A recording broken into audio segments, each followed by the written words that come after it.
विक्रमादित्य की मृत्यु कैसे हुई? उनके सिंहासन को धरती में क्यों गाड़ दिया गया? राजा विक्रमादित्य की मृत्यु के बारे में 31वीं पुतली कौशल्या ने बताया। जब राजा विक्रमादित्य वृद्धावस्था में आ गए थे, तो उन्होंने अपने योग बल से यह जान लिया था कि उनका अंतिम समय अब निकट आ गया है। महाराज विक्रमादित्य राज कार्य तथा धर्म में स्वयं को लगाए रखते थे और उन्होंने वन में साधना के लिए एक कुटिया बनाई थी। एक दिन उन्होंने देखा कि कुटिया में सामने वाले पहाड़ से प्रकाश आ रहा है। इस प्रकाश के बीच उनको एक सुंदर महल दिखाई दिया।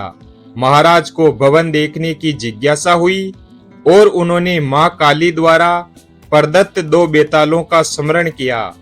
उनके आदेश पर दोनों बेताल उनको पहाड़ी पर ले गए तथा उन्होंने कहा कि हम इससे आगे नहीं जा सकते। कारण पूछने पर उन्होंने बताया कि एक योगी महात्मा ने इस महल के चारों ओर एक तंत्र शक्ति का घेरा बनाया हुआ है और इस भवन में उनका निवास है तथा इस भवन में वही प्रवेश कर सकता है जिसका पुण्य उन योगी से अधिक हो। वास्तविकता जानने के पश्चात राजा विक्रमादित्य ने उस महल की तरफ अपने कदम आगे बढ़ाने लगे। वह जानना चाहते थे कि उनका पुण्य उस योगी से अधिक है या नहीं। चलते चलते वे उस भवन के प्रवेश द्वार तक आ गए तथा एकाएक उनके पास एक अग्निपिंड आया और वहां पर स्थिर हो गया तथा महल के अंदर से एक आज्ञा भरा स्वर आया। उसके बाद वह अग्निपिंड चलता हुआ महल के पीछे चला गया तथा दरवाजा साफ हो गया। जब वह अंदर गए तो वही आवाज राजा विक्रमादित्य से उनका परिचय पूछने लगी तथा उस आवाज ने कहा कि वह सब कुछ साफ साफ बताए, वरना वो अपने श्राप से यहाँ आने वाले को भस्म कर देंगे। महाराज विक्रमादित्य तब तक एक कक्ष में पहुंच चुके थे। उनको देखकर वहां एक योगी खड़े हुए।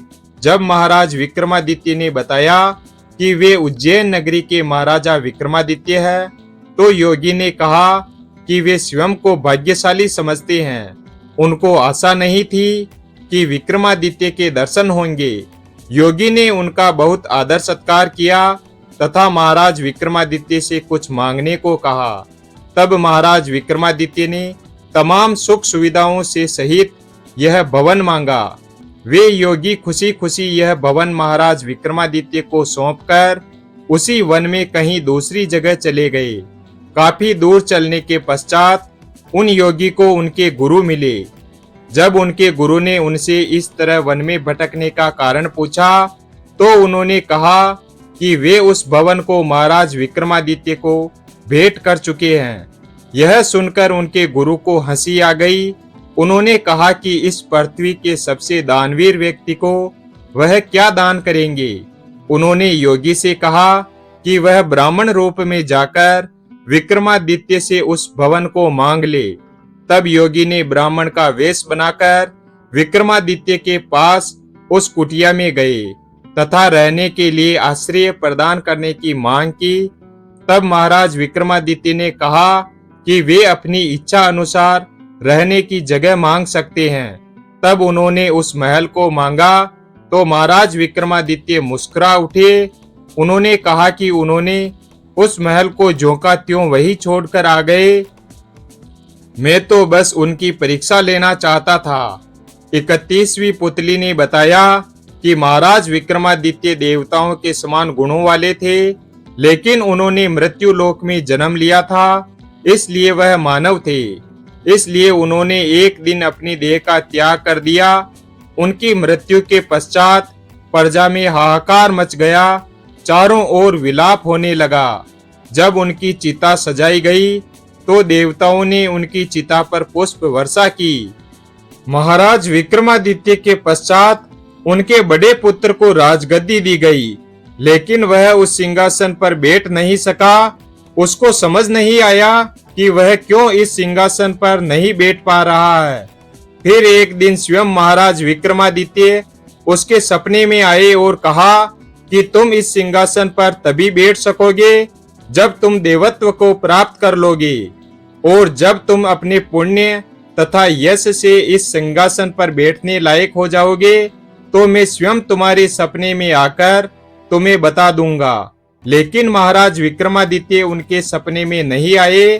तब उज्जैन के विद्वानों ने महाराज विक्रमादित्य की मौत के पश्चात उनके बराबर का योग्य राजा न होने के कारण इसे दफनाने का फैसला लिया। महाराज विक्रमादित्य ने सपने में आकर फिर कहा कि कालांतर में अगर कोई सर्वगुण संपन्न राजा होगा तो यह सिंहासन स्वयं ही उसके अधीन हो जाएगा। उनके पुत्र ने महाराज विक्रमादित्य की आज्ञा के अनुसार मजदूरों को बुलाकर सिंहासन को जमीन में गड़वा दिया तथा स्वयं खंबावती में राज करने लगे। वीडियो अगर पसंद आया हो तो वीडियो को लाइक और हमारे चैनल शिव भक्त को सब्सक्राइब करें और अपने दोस्तों के साथ शेयर करें। धन्यवाद।